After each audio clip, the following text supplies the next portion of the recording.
Shuck it, duck it. Good evening, good evening, good evening. I am so glad we are here, all of you that are joining us for another edition of Ink to Ink, Incarceration to Incorporation. I have our lovely guest with us today. We got my main man, Julius Paul, the brainchild of what's going on. Our lovely co-host, Marie. Of course, she takes it over. This is the women's speaking tonight, so I'm excited about that.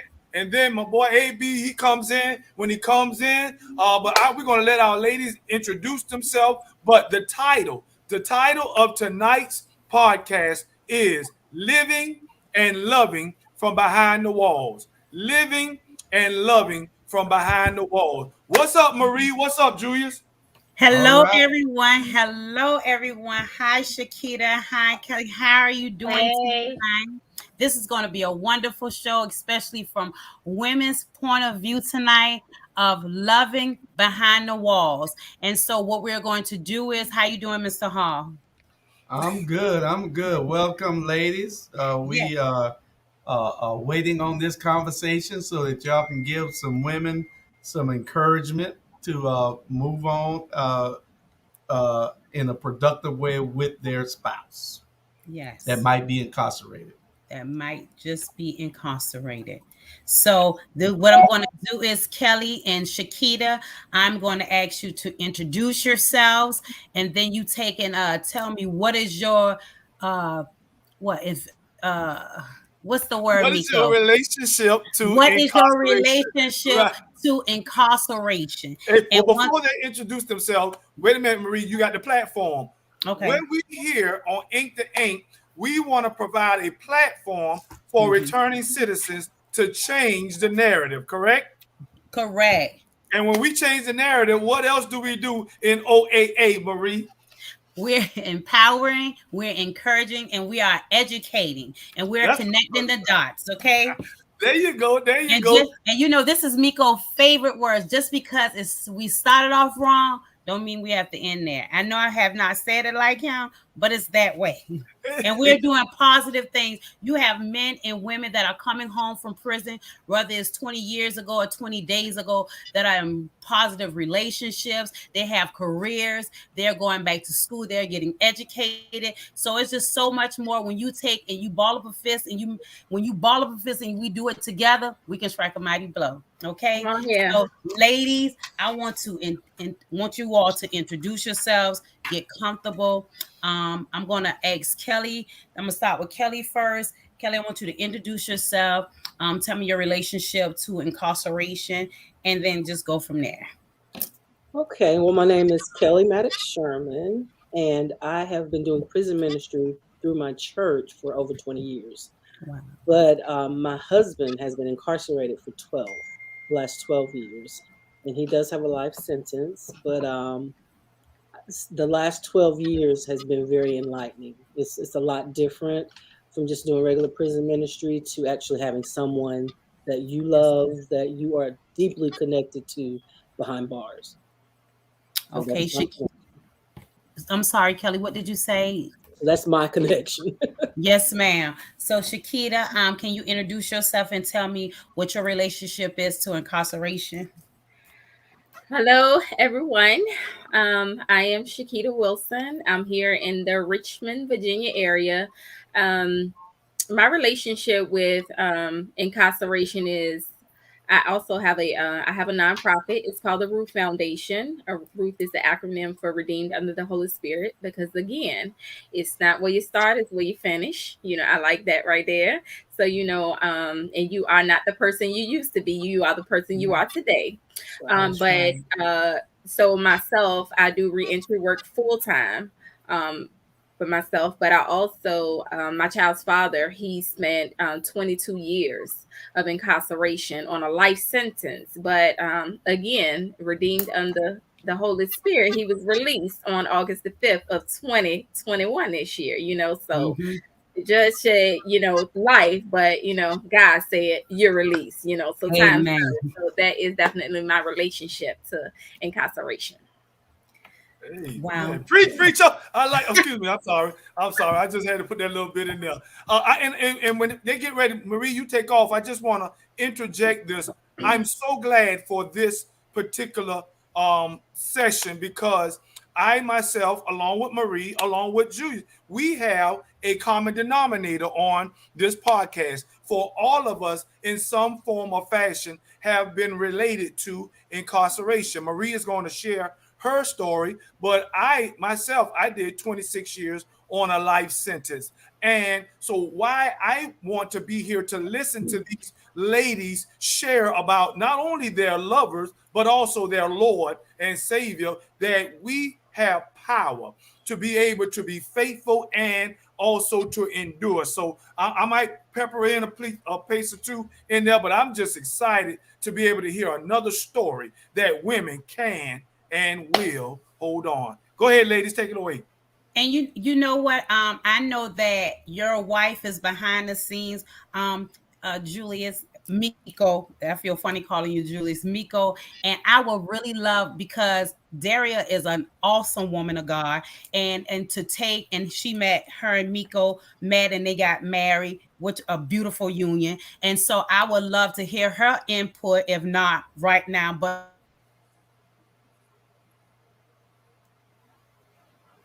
Oh, I think her mic went out. No, her whole thing froze. She got how that has out. it been for you and your husband since him being incarcerated? How has it been? Any one of you ladies take over. Kelly, you go first. Her question: how has it been? Okay. It's been very difficult. Uh, I started off when I went back into the system to visit. I didn't go in as a wife. I went in just as a sister because I was angry. I was angry at the situation. It was not how I wanted my life to turn out, but because I've known him my whole life, and we were married, and the love that I have for him, I thought that I could turn it off, but no. When God put it together, it's together. And I can just tell you, one day I walked in and it was like the love was renewed, and my anger started to subside. And that's when we started to talk things over and rebuild our relationship. So it's different, but it's real. It's real.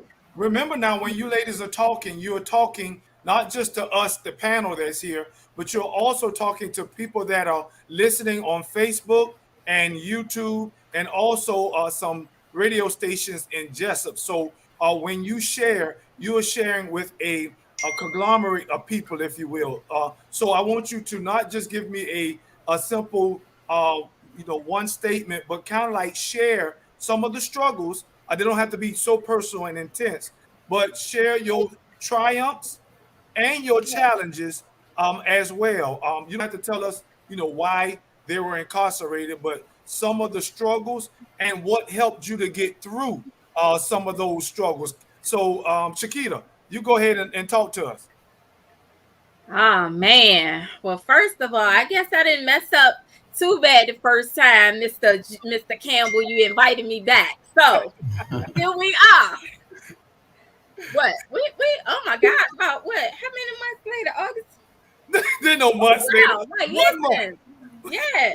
Okay. So, thank you again for having me back. So, oh man, all I can say to sum it up, it was a roller coaster. When James was incarcerated, when he first was locked up, when he became first incarcerated, we were only 19 years old, and our daughter was 10 months old. So again, you're talking about the judge gave him life, a life sentence. I'm a teenager, pretty much a kid by myself. Now I'm trying to raise a kid. So I'm a kid raising a kid. And then again, Kelly, I can feel that loyalty thing, but at the same time, I'm angry. Ooh, I'm yes. angry. So what I will say, that 22-year sentence was filled with like a lot of ups and downs, twists and turns, bumps and bruises. We went through periods where we didn't talk at all, and I would just say for years I was just so angry because you left me with a kid. You left me, and again, we're going through that young adult phase. We're still learning how to communicate. So, it was some hurtful things that was said. But again, Kelly, I feel you. It's just like some way God brought us right back, around. So, definitely it wasn't a walk in the park. But the main thing was, as we got older and matured, we had to put our personal feelings aside, because there was a child involved. So we had to find some way to try to co-parent miles apart, and not only miles apart, but the bars in between. So I will say that he did do the best that he could as a father, making sure that, okay, if I could read a book to my baby, I'm gonna read a book to her, and I'm gonna send that home with that, with that cassette player, so she can know my voice. The visitations, burning my car up, burning gas up, spending money. I'm working 2 and 3 jobs, just to make sure, hey, I try to do my part. But then it became that period where I just got tired. I didn't want to visit anymore. I mean, you're talking about this man been to the West Coast, to the East Coast, back to the West Coast again. Like, it had been a period where we hadn't seen each other for maybe 3 or 4 years. I may have talked to him, but what I will say, God showed me when we go on this spiritual thing, because again, when God show you some things, you're like, are you sure? You saying this is my husband?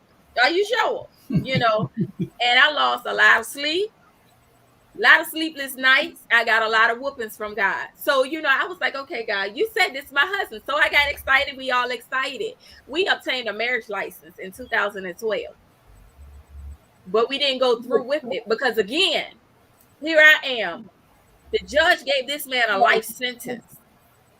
God, you're gonna have to move on this thing, because I don't know if he's coming home. But then he showed me, oh, he's coming home, but I didn't know when. You understand? So my thing is, the spiritual aspect of it. If God said this is what I'm gonna do for you, I'm gonna hold on to that. But I just couldn't see myself marrying this man because, again, first, I'm a woman first. I'm human first. I'm flesh. Now if he had a went in and we were already married, like, listen, to death do us part. Through sickness and health.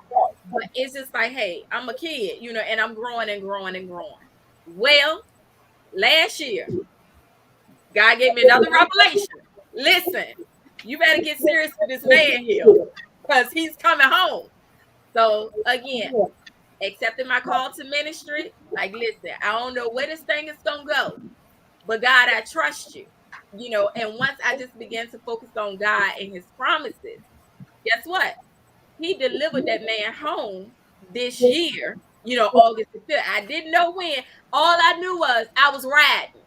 And if God said, again, go get a marriage license, I know I would have did it because of that spiritual connection, But I'm telling you, it was a bumpy one. So Kelly, I definitely feel you. You're only 12 years in, but I definitely feel you. It was some days I ain't like them, but now we going through this transition period.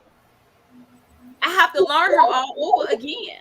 I knew him in the bars, behind the bars, but guess what? It's reality now. I still have to learn him all over again. I love you, but I have to learn you. I have to learn you. I'm not the 19-year-old. He's not that 19-year-old. We're in our 40s now. I knew what you were like behind those bars.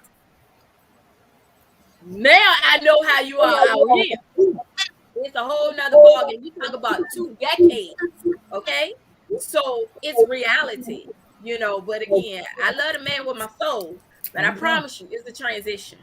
It's a I'm glad transition. that I'm glad that you were able to specify because you and Kelly's different have different situations, and we got Marie back so she can take over. But I just wanted to let Kelly come in now and share because they went in married, and there are a Mm-hmm. lot of spouses that have did the same. So Kelly, be able to share with us. But before you do that, we got James Shrugs. He's That's so listening sad. in. It's the We same. got Ambassador, he's watching as well. We got McCoy, Eaton is watching also. Tisha Fulton is also listening in as well as Marsha Brentson. So, Kelly, you tell us a little bit about your role and your experiences going in married.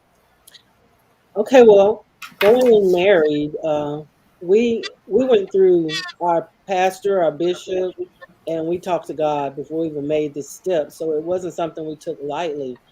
So, when like she said, like Chiquita said, to death do us part, and that's just who I am. I'm loyal to a fault almost. But it's not an easy road. It's not, because there is a lot of anger and there's a lot of unforgiveness that you have to work through because um I think that, I still have some forgiving that I have to do as far as, when he comes home. But the one point that I want to make in his defense is that he's a very giving person, and he listens to all my questions. I ask the same questions over and over and over again until I get the answer that I'm looking for. And he understands that. There are sometimes we've had the same conversation a million times, and he understands that. He listens to me and he answers my questions, and that's where his patience comes in, because that's what I need right now. I need for him to be patient with all the questions, all the distrust that I have. We're slowly building back the trust, because not only was I dealing with incarceration before he went in, I was dealing with addiction. So there was a lot of trust that was broken, during our relationship. But I have to tell you this: the way that we went in through God, and everything that we did was encompassed in God. He came in with his relationship with God. I came in with my relationship with God, and then we built from there. So not only am I loyal and committed to him, but my commitment is to God. So I can't just walk away from something that I know God put together. You know what I'm saying? But I know that God gives me the right to ask all the questions I need to ask to get the satisfaction that I need, from drilling him and making sure that, he is who he says he is. And he is, because there's a difference in a relationship when you're dealing with intimacy, physical intimacy, and when you're just corresponding, when you're just talking, because we have answered every question there is to answer. We have talked about everything there is to talk about, and it has gone extremely deep, to the point where I know him better than I know some people that I see every day. Well, that's good. And I want to say, on behalf of all men incarcerated, they need women like you too.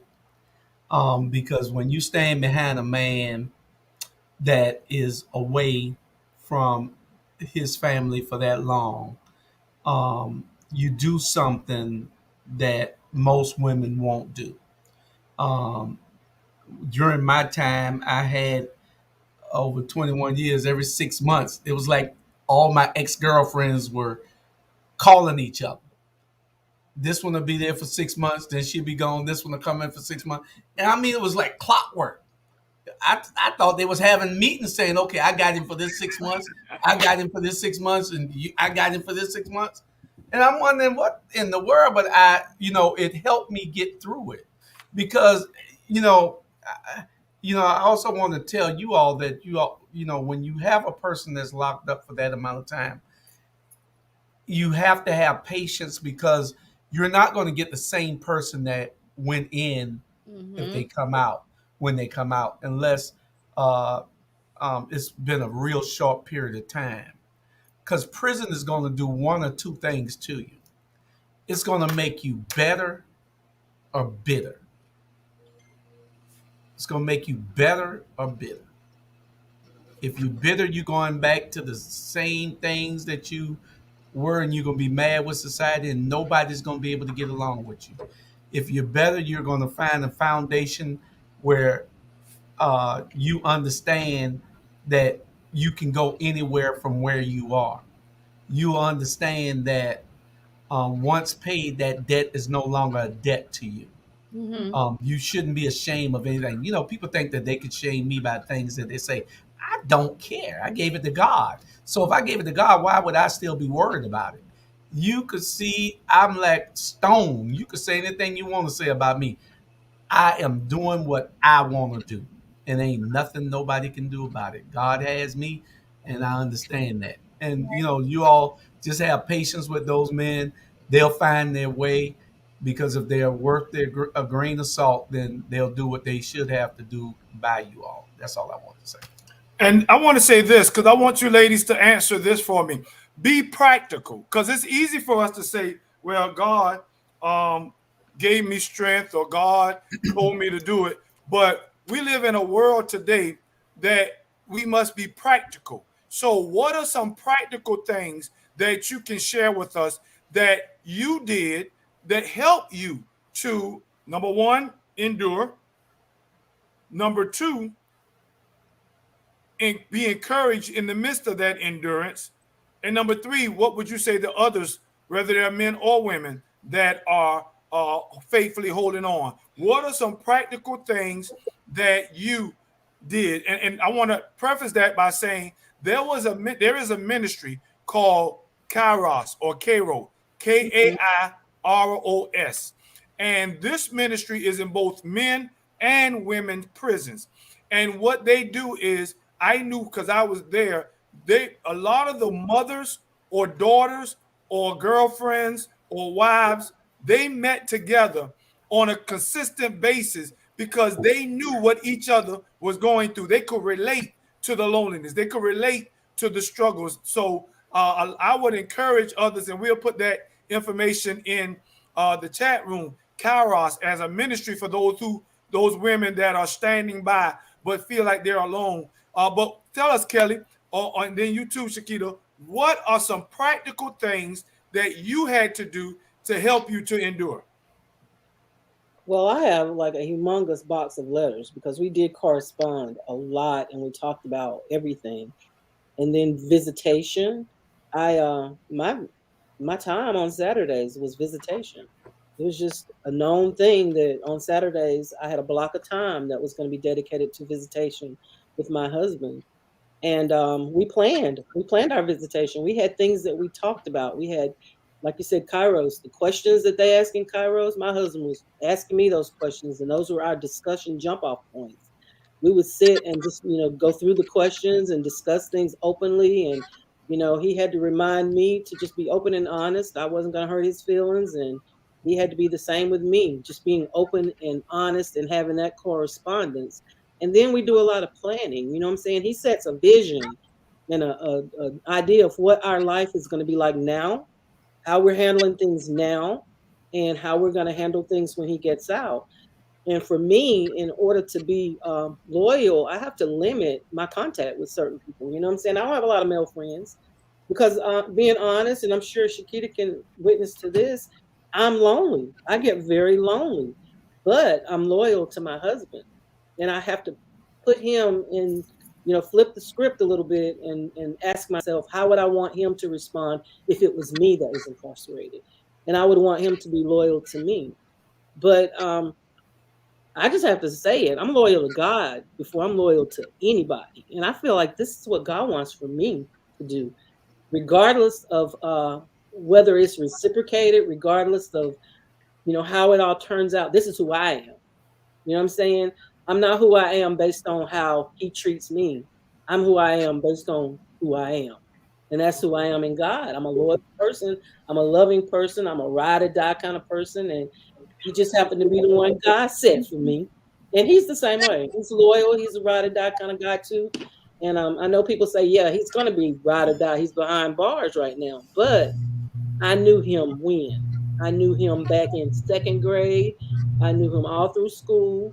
And then we met later in life and got married. And the years that we had in marriage were so great that I have something I can look back on and look forward to, because it's only going to get better.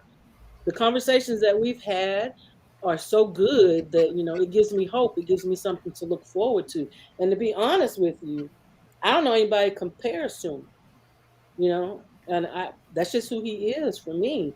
He ministers to me in his letters. He ministers to me whenever he can get to a phone and call me.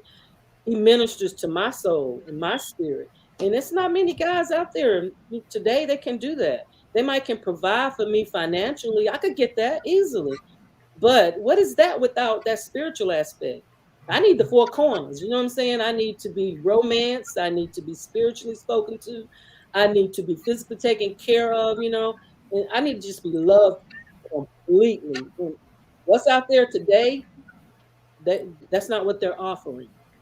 So, Kelly, may I ask a question? Yes, ma'am. You said that you need romance and you need the spiritual aspect of it, and you say that he give you all those things, right? Right. So say you meet a man and he give you all those things while your husband is incarcerated, then what? Oh, he's not going to get that opportunity because I'm not going to entertain anybody else like that. I don't do that. Okay. I mean, I have friends. You know who my friends are? My church mates. My pastor is my friend. The people that I manage on my job, those are my friends, but that's limited. You don't call me at home unless it's work related. You don't call me. We don't discuss, anything personal. You know what I'm saying? My personal conversation is for my husband. I'm not going to give you the opportunity to romance me or spark nothing. And I expect the same thing out of him. Period. Chiquita? Again, Kelly, you went into this thing married, so that is not my story. So hey, but listen, but no, Kelly, I feel you on that. I know people had so many things to say about me, because before James was released, he was in South Carolina. You talking about I had to drive 4.5 hours, and especially during the pandemic, visitation was what, maybe 2 hours, if three, if that. I was driving more than I was able to visit. But you said something that was very key. Once I wholeheartedly said I'm in this thing, it hit different. It hits different, because it's like our spirits connected. Like I could be going through something. He just knew. They called. We're praying. Like those calls. I knew he was gonna call first thing in the morning. I knew he would call like midday, maybe when it was time for him to take a nap. But I already knew around 8:15, before that phone go off, he was calling me because that was my nightcap. So again, it's something about communication. Number one, communication. So okay, don't hold nothing back. Whatever, how you feel is how you feel. Because again, if you don't have a solid foundation of communication, you have nothing. There's nothing. Right. Number two, like you said, my church family. Like, listen, between my pastor and his wife, I would turn the phone up. They had to minister to me. I didn't have that Carol's group or someone that somewhere I could go, and have that women's group, because again, and it's probably on me. I'm a very private person. I don't need you all up in my business, and I don't need you trying to sway me one way or the other. Because one thing, especially Marie, no, if I feel strongly about something, That's just how I feel. I know my family has something to say about me, driving. Why you doing that? Because I want to, and because this is what God says, and this is what my heart is. And again, so all the right things incarcerated, just I get it, that whining and dining. I don't know what man, and I brag on it all the time. Look, when he was in behind the bars, he bought me a David Yerman. So listen, I don't know what man that can, will send money home, make sure, okay, I still want you to have the same type of gifts as if I was on the street. So the thing is, the effort he put into it, because it wasn't like, can you send me money, can you do this, can you, no, he still provided. So therefore, like, and he will always say, the mindset starts in the prison. I'm not looking for you to send me nothing. What can I do for you? Because our child is 23 years old, so therefore he don't have to do any of that stuff. But again, he's into me as the woman, as the friend. Now, Kelly, we're on this side of the bars. Okay, Amen. Amen. we still have the communication. They're still there. We do Bible study together every single week, twice a week together. Okay, we do that. I still get my good morning. I still get my nightcaps and everything in between. Now, let me clarify: not the nightcaps in my home, because guess what? We're in that, okay, getting to know you phase. So guess what? Like you said, that physical would change everything. We need to make sure that God blesses it. You understand? I So understand. therefore, I'm not gonna even say if. I'm gonna say when, because again, I'm holding on to God's promise. That this is what He's gonna bless and bring together. But Julius, you said something so profound. Let him have his moment, and I had to learn that. I did. Because, like, listen, you home. We made all these promises. We made these plans. Like, listen, what are we waiting for? Heck, we got a marriage license in 2012. Why can't we just do it? But him looking, I'm a man. I need to make sure I can provide for you. Just give me some time. I mean, it was what? Just like what, last week before last. I was in my feelings. You made me feel like I was the luckiest girl in the world when you was there. And he like, baby, I love you. I got you. Whatever you need. But just give me some time. I don't know how many men that have even been on the street can clearly say that and communicate that. Just give me some time. It probably like, oh no, we good. It ain't me, it's you. I mean, it's not you, it's me. And they going on about their business. But the thing is, communication is key. So Kelly, I have been able to experience it on that side and then on this side. So again, like, there are some days, but I promise you, again, it's still well worth it. I can still say, what we have 4 months in, it's still well worth it. It's still worth it. It's still worth the fight. Well, Well, I and think that's it's strange that you say the stories that you all give is encouraging. The person that's incarcerated, especially when they get closer to coming home, they they have uh, conditions they put on themselves and they put on what they want in their life. Mm-hmm. I know I did, and my last 5 years, I was dating. Well, two women can't tell my dating. I was locked up. I had two people coming to see me, and I'm not with either one of them because I knew what I told them both what I wanted because I knew where I was going. I knew what I wanted to do, but they didn't take me serious because I was locked up. Mm. So they figuring, well, I need you because I'm locked up. But the woman has to understand, if a man is motivating you to make yourself better, to do something to make yourself better, to help him when he gets home, then you should make that effort to try to do that, because he sees something, because he can see. He's not running all over the place every day like you are. He see what you're going through. So if he asks you to do something that's going to better yourself, have better the position that you all will be in when you get home, then I'm not talking to you two women. I'm talking to two women who didn't understand what this man might have been talking about. And they might not have went through that, but I knew that it was me, that I said, okay, this is what I'm going to do when I get home. This is what I need you to be ready to do. And nobody wanted to do it. Nobody did it. It wasn't a lot that I was asking, you know, but nobody did it. So I got to be able to say that that's not where God is taking me. You want me to come back and be in a situation that's going to not make me improve my life. And it's about life is about improving every day that you move. It's Mm-hmm. about getting better every day, and that didn't happen for me. I appreciated their time, but I was honest with them.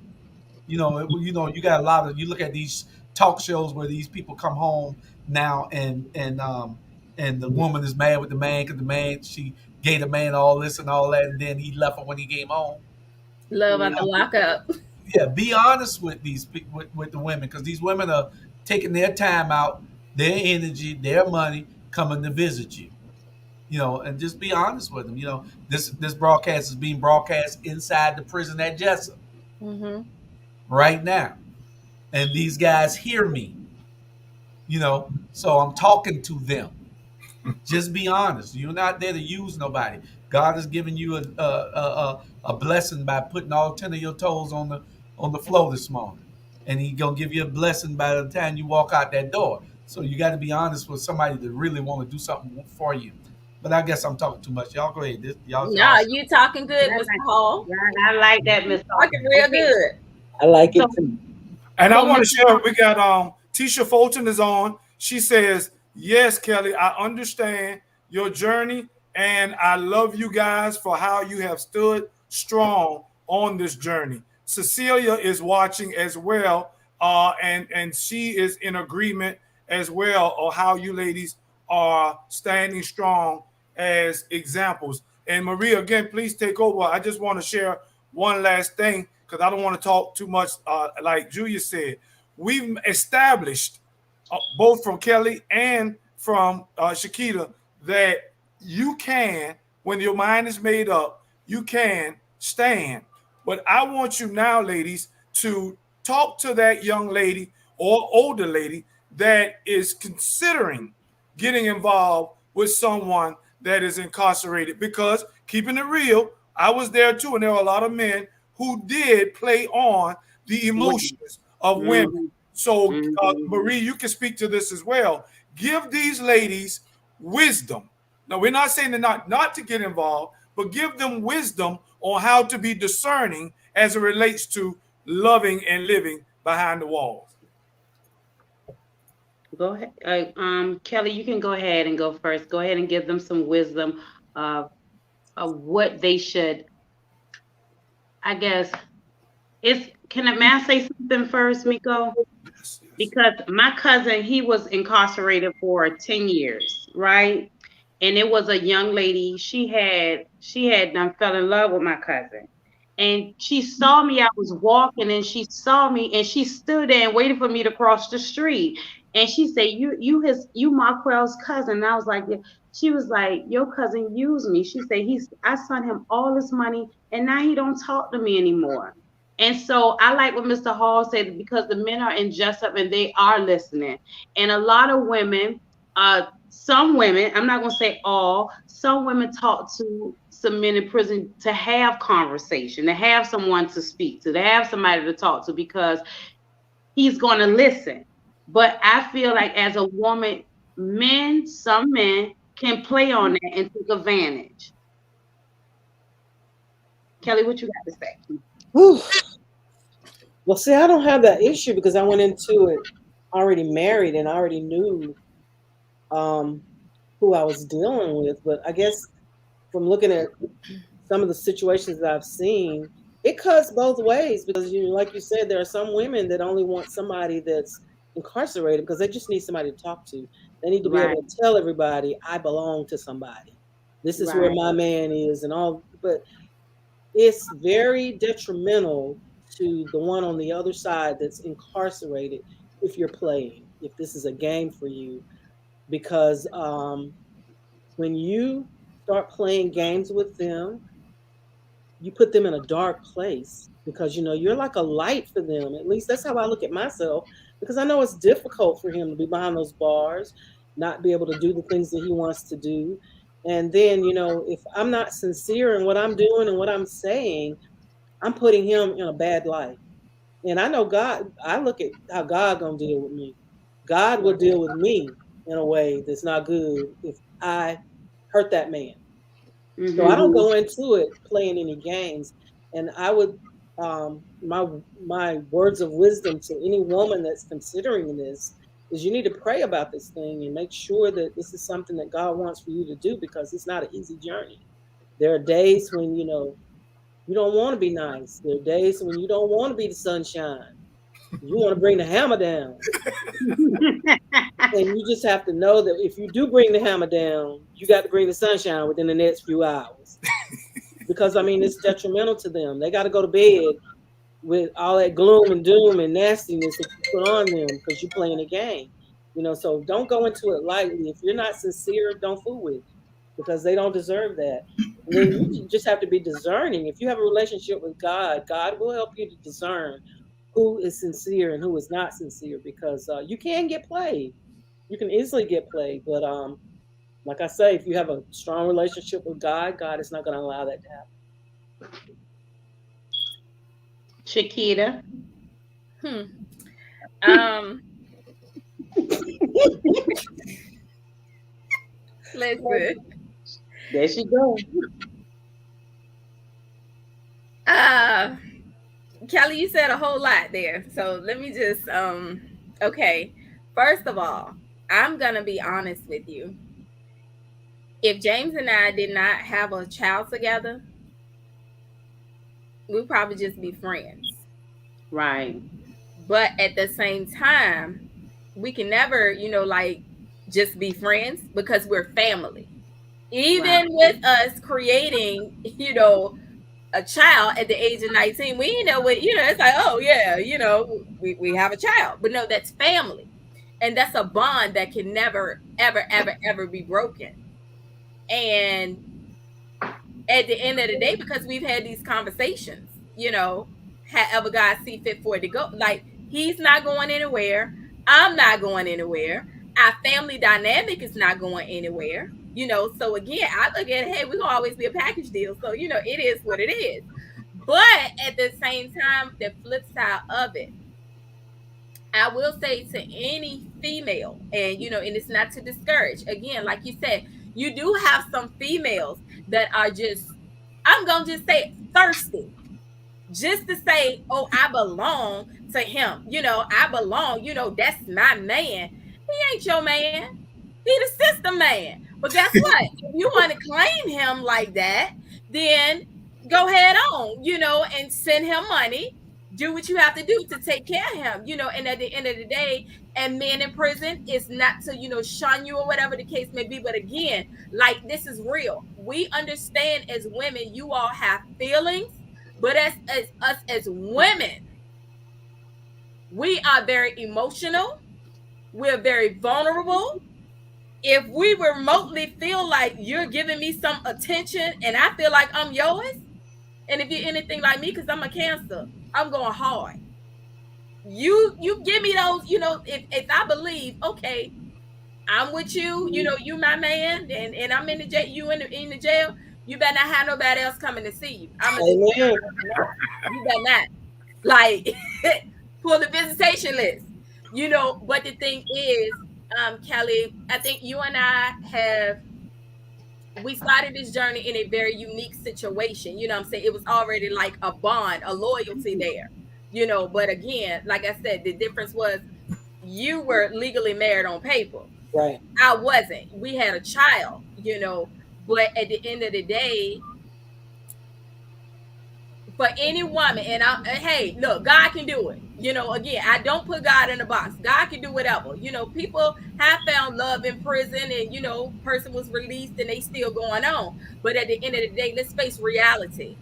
I just met you on the prison inmate website. Oh, we in love, we getting married. Baby, I just want you to take care of me. Because guess what?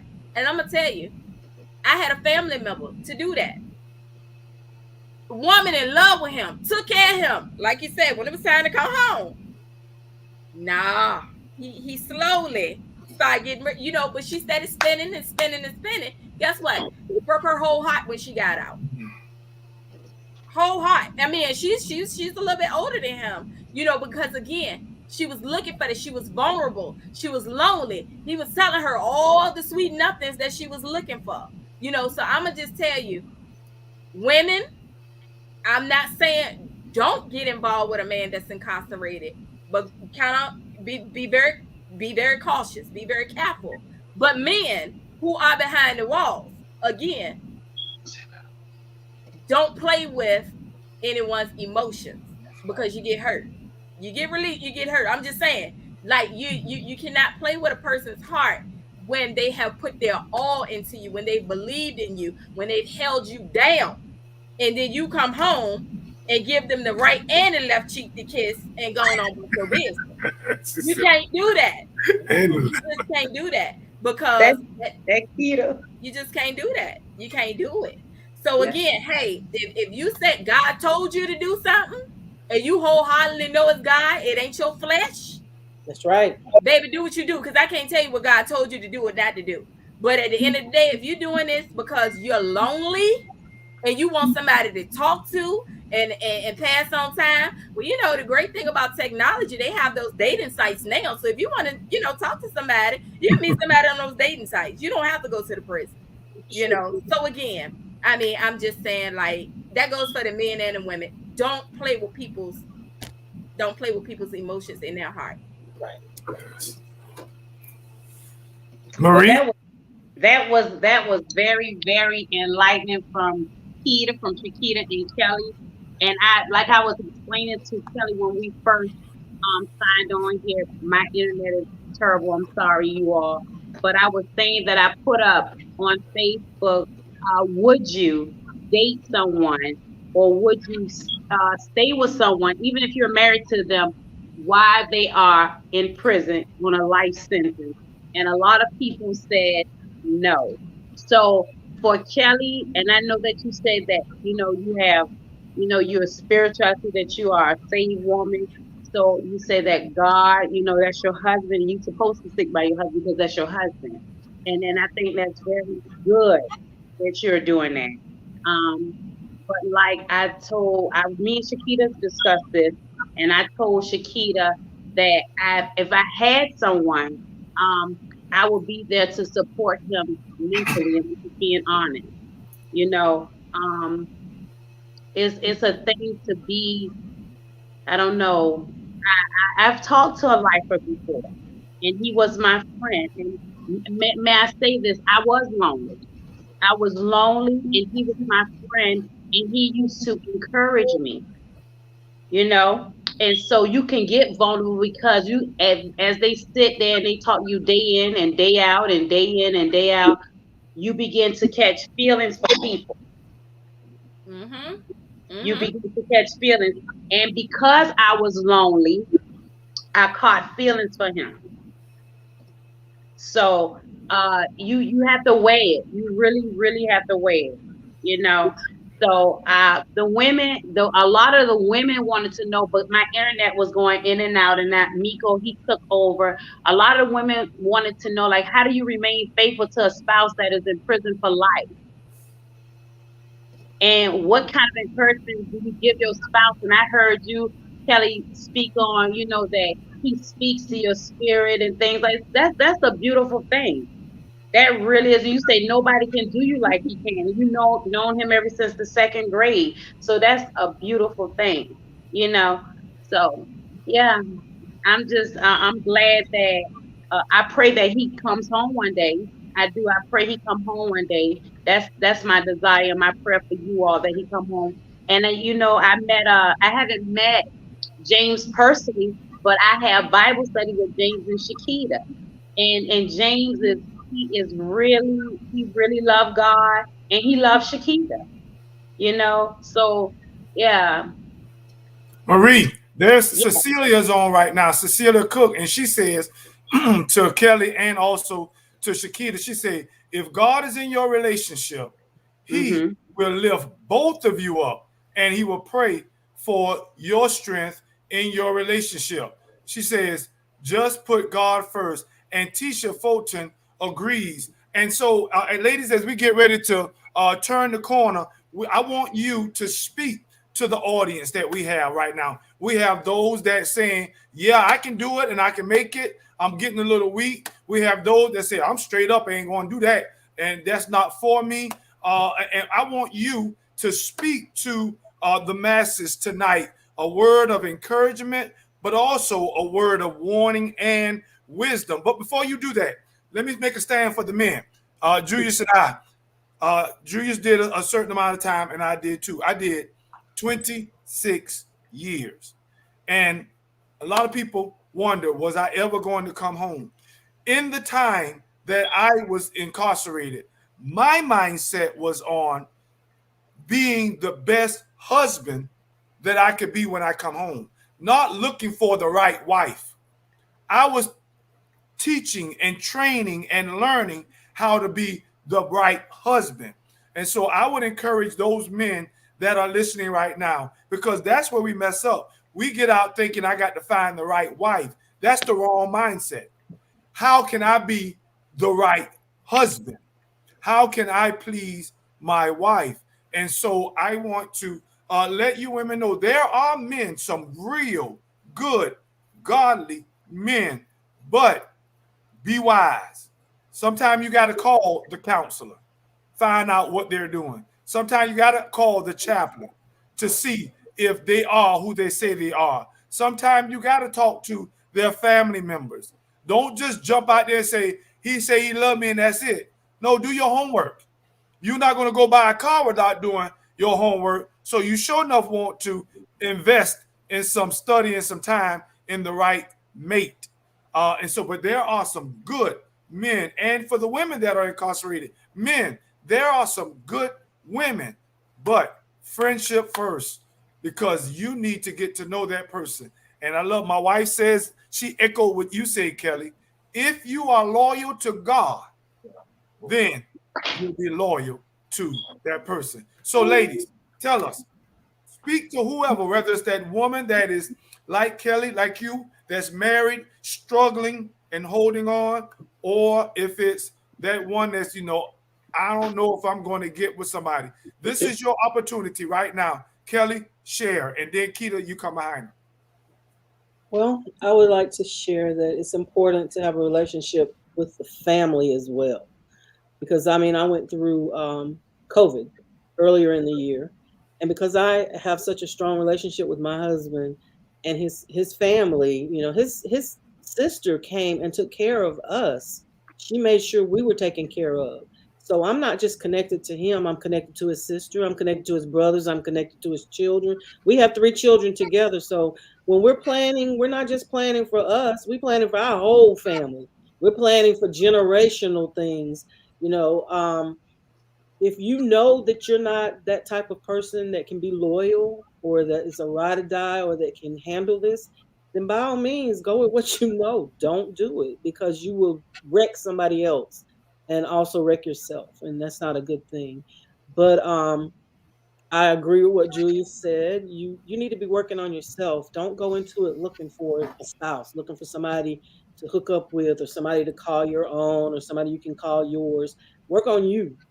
And then as you become the best person that you can be, there's always the possibility that things won't work out. That's just reality. But because I work on me all the time, and I work on my relationship with God and who I want to be and who I need to be, I'm going to be okay. And I know that if, something happens and we don't work out, he's going to be okay, because he's doing the same thing. But we trust God and we believe that we're going to be okay together. When he gets out, we're going to build together. We've already got a vision. We're building on our relationship. But like I said, individually, we good. I can be okay by myself. He can be okay by himself. But we choose. I don't need him. He doesn't need me. We choose to be together. And I'm going to wait on him because I know who he is and I know what he represents. He's incarcerated, he's behind bars, but I know that man. I know who he is. And like I said, he speaks to me on levels that people out here could never even reach. Period. I All love right. that. I love that. Kelly, I felt that word right there in my I'm soul. coming and you when she talking Chiquita, she talks so sincere, but you can tell she love it. I do. No, but Yeah. that part right there, when she said he can touch places can't nobody else touch, that right That's what there, I'm talking about. baby, I feel that all in my soul. And people don't understand that. Listen, I know what that feels like. I know what Yeah. that feels like, and it's not necessarily that physical thing. It's like, That's Yeah. listen, I get you, you get me. You talk about, I've known this man longer pretty much than I've been alive. I met him when I was 17. He was 16 years old. We're in our 40s. So listen, we had our growing pains on the other side of the box, but at the end of the day, I felt that when you said that. But again, like you said, Kelly, Julius, what you said, hey, listen, he started working on himself while he was behind the bars, because that was his thing. I need to be the man God has called me to be. So while I'm working on me, you work on you. amen. And you know what? I'm gonna be honest. He got there before I did. He was waiting on me to catch up. I'm just telling you. And even now, and I'm gonna let y'all a little bit in my personal life now. I'm human. Baby, you home in the flesh now. But guess what? He gotta minister to me. Like, baby, let's bring it on back because God is the center of this. Okay? It ain't gonna be no good for me or you. Let's get that under submission. Okay? So again, because it could be easy to fall in that thing, and then it's like, what was the work for? But at the end of the day, like you said, for any man or woman, if you're saying I'm ready to commit, you better make sure you are wholeheartedly ready to commit and ride. And like literally, really, really, really ride, because it becomes very emotional. Like you said, sometimes you want to drop the hammer, but at the end of the day, love conquers all. As long as God is in the center of it, hey, your husband, he's working on himself even in this period. Hey, I mean, he could come home, within the next few months. We don't know, because again, I'm believing God with you and your family. Like, he can turn that thing around, because I promise you, this thing was just submitted for us in April of this year. He came home in August. So again, we didn't know how, we just believed. So guess what, Kelly? For you and for any other woman that's choosing, because it's a choice, you're choosing to be married to a man behind the walls, date a man behind the walls. If your faith says, listen, this is my husband, this is my man, this is what I'm supposed to be doing, just keep God in the center of it all, and everything will fall into place. That's just like anything within life. So, hey, you believe it, I'm believing it with you. Amen. I love it. I love it. I receive it. My wife All said right. something. My wife said, being able to enjoy the company of self is a problem for people, whether they're incarcerated or not. If you're not happy being alone, you won't be happy Doing with nobody else. someone else either. That's it.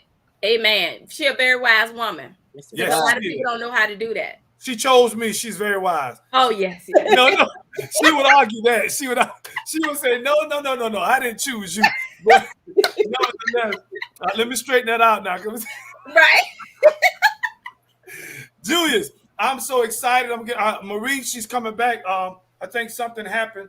But I just want to say to the ladies, I appreciate you being here today to be able to encourage our sisters that you can hold on, and also to be a wise warning to those that may be getting into it for the wrong reasons, and also to those that the doors have opened and their mate is home and they made it. I appreciate you being able to be vulnerable, both Kelly and Chiquita. Thank you for being vulnerable. Thank you for sharing. I believe that our listeners will be able to learn from your life lessons. I love to say it, and Marie says it as well. We may have started this thing out wrong, but we can finish strong. And I'm glad to see that there are a lot of sisters that finishing strong. So I am glad that you came on again. Julius, take us away. What you got to say?